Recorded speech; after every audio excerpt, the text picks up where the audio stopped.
আমি আজকে 3টে সেন্টেন্স তোমাদেরকে প্রথমেই বলছি। 3টে সেন্টেন্স ভালো করে শোনো, তাহলেই বুঝতে পারবে আমাদের ভিডিওটা কোন বিষয়ের উপর, কোন টপিকের উপর এবং এটার ইম্পর্টেন্সটা কতটা। যারা শুনবে 3টে বাক্য তারা বুঝেই যাবে যে ইম্পর্টেন্সটা কত বেশি এটা। প্রথম যে সেন্টেন্সটা আমি বলছি সেটা হচ্ছে, I bought a new laptop which has a touch screen. Second sentence হচ্ছে, the laptop that has a touch screen is expensive. The laptop that has a touch screen is expensive. এটা সেকেন্ড সেন্টেন্স। থার্ড সেন্টেন্সের পর, the laptop which has a touch screen is expensive. The laptop which has a touch screen is expensive. এই যে তিনটে যে বাক্যে বললাম, এই তিনটে যে বাক্য বললাম, তিনটে বাক্য কিন্তু একে অপরের থেকে আলাদা। কারণ এই তিনটে বাক্যর মধ্যে দুটোতে হুইচ ব্যবহার করা হয়েছে, একটাতে দ্যাট ব্যবহার করা হয়েছে, এবং যে দুটো বাক্যে হুইচ ব্যবহার করা হয়েছে তাদের মধ্যেও কিন্তু কিছু ডিফারেন্স আছে। সেই ডিফারেন্সটা কি, একটা হুইচের আগে কমা আছে, একটা হুইচের আগে কিন্তু কমা নেই।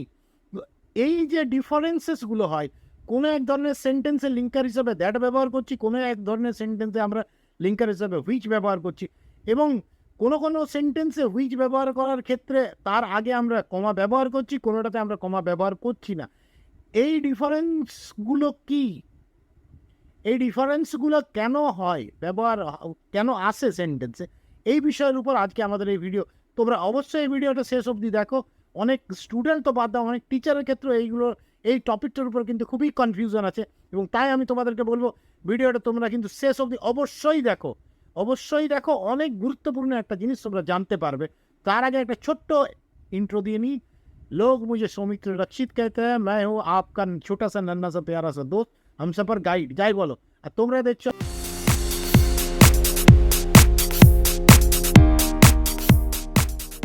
5 মিনিট ইংলিশ। ঠিক আছে, মনে রাখবে কিন্তু 5 মিনিট ইংলিশ সাবস্ক্রাইব করতে বলো না, আর বেল আইকনটাকেও একটু প্রেস করি। তো যাই হোক, চলো শুরু করো। দেখ আজকে আমাদের এই লেসন, দেখে নি কি আছে এখানে। এরপর আমরা যখন শুরু করতে চলেছি এই টপিকটার উপরে আলোচনাটা, তার আগে আমাদেরকে কিন্তু বুঝে নিতে হবে এই দ্যাট আর হুইচ, এই দুটো কি আসলে। দ্যাট আর which, both these words are relative pronouns and they are used to introduce relative clauses in a sentence. এই দ্যাট আর হুইচ, এই দুটোই হচ্ছে কিন্তু রিলেটিভ প্রোনাউন, এবং এরা কি করে, সেন্টেন্সে রিলেটিভ ক্লজকে ইন্ট্রোডিউস করে, নিয়ে আসে। কিন্তু তাদের যে ইউজটা, their usage depends upon the context and the type of information we want to convey. কিন্তু তাদের যে ইউসেজটা, তাদের যে ব্যবহারটা, সেটা নির্ভর করে কনটেক্সটের উপর, মানে কোন প্রসঙ্গে বলা হচ্ছে, কোন প্রসঙ্গে বলা হচ্ছে এবং কী ধরনের ইনফরমেশন আমরা অ্যাকচুয়ালি দিতে চেয়েছি, সেইটার উপর তাদের ব্যবহারটা কিন্তু নির্ভর করে, দ্যাট আর হুইচ। ঠিক আছে, এক্ষেত্রে বলে রাখি যে রিলেটিভ ক্লজগুলোর ইউসেজ অনুযায়ী কিন্তু দুটো টাইপ আছে। একটা হচ্ছে আইডেন্টিফাইং রিলেটিভ ক্লজ বা রেস্ট্রিকটিভ রিলেটিভ ক্লজ, বা ডিফাইনিং রিলেটিভ ক্লজ, বা এসেন্সিয়াল রিলেটিভ ক্লজ। এই চারটে নামে এক ধরনের রিলেটিভ ক্লজকে বলা হয়। এবং আরেকটা টাইপ হচ্ছে কি, নন ডিফাইনিং রিলেটিভ ক্লজ, বলা যেতে পারে নন রেস্ট্রিকটিভ রিলেটিভ ক্লজ, নন রেস্ট্রিকটিভ রিলেটিভ ক্লজ, নন এসেন্সিয়াল রিলেটিভ ক্লজ, ঠিক আছে, নন ডিফাইনিং রিলেটিভ ক্লজ। এই তাহলে এই যে দুটো ভাগ বললাম, এইগুলো কি, দেখো দ্যাট বা ইউজ যখন আমরা সেন্টেন্সে ব্যবহার করি, সেক্ষেত্রে একটা জিনিস তোমরা অবশ্যই লক্ষ্য করে থাকবে যে দ্যাট আর হুইচ ব্যবহার করার ক্ষেত্রে আমরা কোনো একটা নাউনের সাথে এটাকে ব্যবহার করে থাকি। ঠিক আছে, কোনো নাউনের সঙ্গে জুড়ে নিয়ে এটাকে ব্যবহার করে থাকি। কিন্তু দ্যাট বা উইথ এই যে রিলেটিভ ক্লজটা ইন্ট্রোডিউস করা হয়, সেক্ষেত্রে যে ইনফরমেশনটা দেওয়া হয় কিছু কিছু সেন্টেন্সে, সেই ইনফরমেশনটা তার আগে যে নাউনটা আছে সেটার জন্য খুবই এসেন্সিয়াল। অর্থাৎ সেই ইনফরমেশনটা যদি না দিই, এতটাই ইম্পর্টেন্ট, যদি ইনফরমেশনটা না দিই তাহলে সেন্টেন্সের মিনিংটা কিন্তু ইনকমপ্লিট থেকে যাবে, সেন্টেন্সটা অ্যাকচুয়ালি মিনিংলেসই হয়ে যাবে, কোনো কিছুই বোঝা যাবে না বা ক্ল্যারিফাই করা যাবে না, কোনো কিছু সঠিক তথ্য আমরা পাবো না। এখানে যে ক্লজটা দ্যাট বা উইচ দিয়ে যে ক্লজটাকে আমরা ব্যবহার করি সেটাকে আমরা বলে থাকি আইডেন্টিফাইং ক্লজ। মানে এই ধরনের ক্লজগুলো, এই ধরনের যে ক্লজগুলো সেগুলো আমাদেরকে কি হেল্প করে, these clauses help us in identifying the noun before that clause.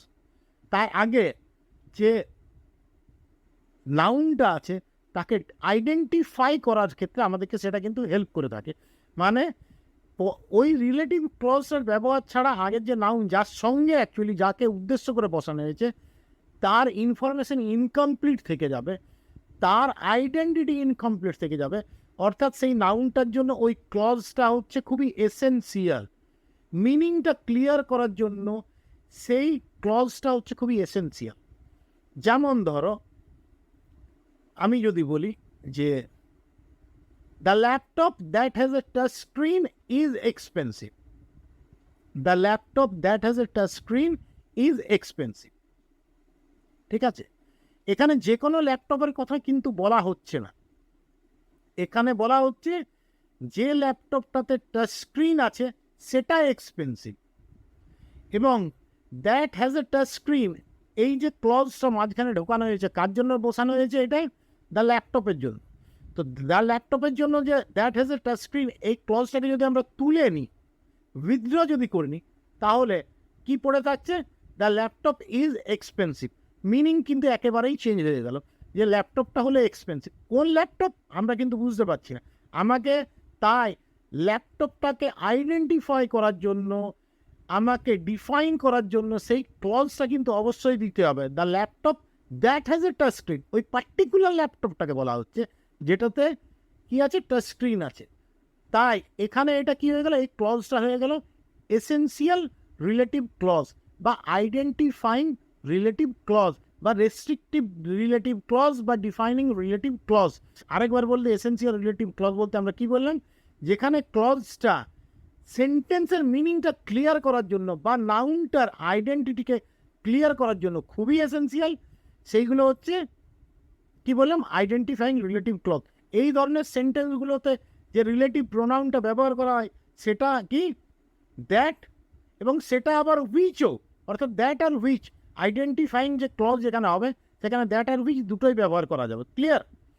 এবং মাথায় রাখতে হবে যে দ্যাট হোক আর হুইচ হোক, আইডেন্টিফাইং রিলেটিভ ক্লজে ওই যে নাউনটার জন্য দ্যাট দেয়া অংশ ক্লজটা বসছে বা হুইচ দেয়া যে ক্লজটা বসছে সেটার মাঝে দ্যাটটার আগে বা হুইচটার আগে কিন্তু কোনো কমা বসবে না।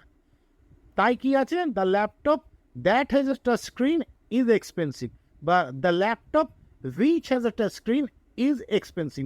এই দ্য ল্যাপটপ আর দ্যাট এটার মাঝে, অর্থাৎ দ্যাটের আগেটাতে, বা the laptop which has a touch screen, এখানে হুইচের আগে কিন্তু কোনো কমা ব্যবহার করা হয়নি, এটা মাথায় রাখতে হবে, কারণ এটা হচ্ছে এসেনশিয়াল ইনফরমেশন।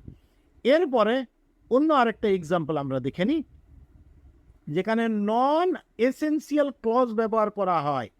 নন এসেনশিয়াল ক্লজ বা নন আইডেন্টিফাইং ক্লজ বা নন রেস্ট্রিকটিভ ক্লজ বা নন ডিফাইনিং ক্লজ ব্যবহার করা হয়। সেখানে কাজটা কি করে তাহলে, ক্লজটা সেই নাউনকে আইডেন্টিফাই করতে কিন্তু হেল্প করে না, সেটা অ্যাডিশনাল ইনফরমেশন দেয়, বাড়তি ইনফরমেশন দেয়। ঠিক আছে, বাড়তি ইনফরমেশন দেয়। অর্থাৎ সেই ক্লজ দেওয়া পার্টটা আমরা যদি তুলেও নিই তাহলে কিন্তু সেন্টেন্সের কোনো মিনিংয়ে সেরকম কোনো পরিবর্তন আসবে না এবং সেই সেন্টেন্সটা একটা কমপ্লিট মিনিংফুল সেন্টেন্সে পরিণত অবস্থাতেই থাকবে। ঠিক আছে, যেমন যে উদাহরণটা আমি দিয়েছিলাম, কি বলেছিলাম, I bought a new laptop which has a touch screen. দেখো এইখানে যে হুইচটা ব্যবহার করছি তার আগে একটা আমি কিন্তু কমা দিয়েছি। ঠিক আছে, I bought a laptop which has a touch screen, I bought a laptop which has a touch screen. আমি একটা ল্যাপটপ কিনেছি বা কিনলাম যেটাতে টাচ স্ক্রিন আছে। এই যে যেটাতে টাচ স্ক্রিন আছে এটা কিন্তু বাড়তি ইনফরমেশন। আমি যদি এই অংশটাকে সরিয়েও নিই তাহলে কিন্তু আমার মিনিংয়ে কোনো কিন্তু প্রভাব পড়বে না। I bought a new laptop, এটা কিন্তু স্ট্যান্ড অ্যালোন অবস্থাতে থেকে যেতে পারবে।